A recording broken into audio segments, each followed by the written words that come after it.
Chapter 3. Amberino, you've beaten me again. Aunt Pam holds up her travel Yahtzee scorecard. 22 games to 3. Amberino was Aunt Pam's special nickname for me. Years ago, I made her promise not to call me Amberino in front of the kids in my class. We start game number 26.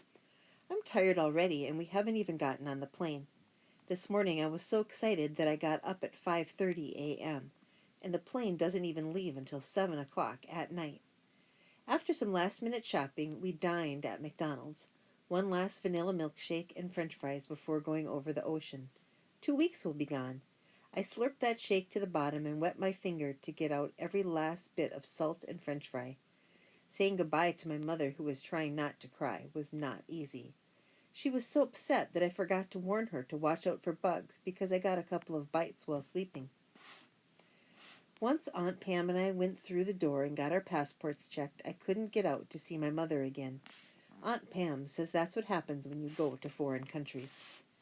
So we've just been sitting around in the waiting area and playing travel Yahtzee games. An announcement is made. All people who need extra time to board should go now. Also people with small children. Aunt Pam motions me to follow her and the cart. I, Amber Brown, am so embarrassed. Aunt Pam, I whisper, I am not a small child. She turns around. I know, but you are young enough to board early. And trust me, that's a very good thing to do. We enter the plane and walk through an area with great big chairs. Can we sit here? I ask, taking off my knapsack. In your dreams, Aunt Pam says. This is first class. Much too expensive for us. My knapsack goes on again. The flight attendants are giving out newspapers and drinks to the first-class passengers. We go back farther and get to a section where there are more seats, and the seats are a lot smaller.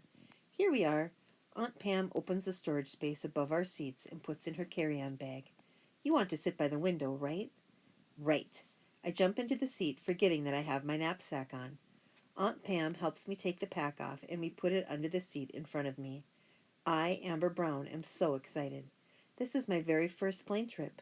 I look around. A lot of people are in our section of the plane now. Some of them are trying to stuff huge amounts of things in the overhead rack.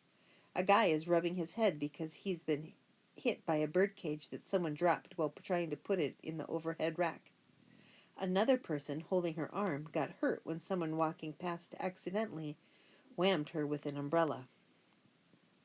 Pointing out the hurt people, I say to Aunt Pam, now I know why you want to get on early. Trust me, I've been going to London at least once a year for the last 15 years.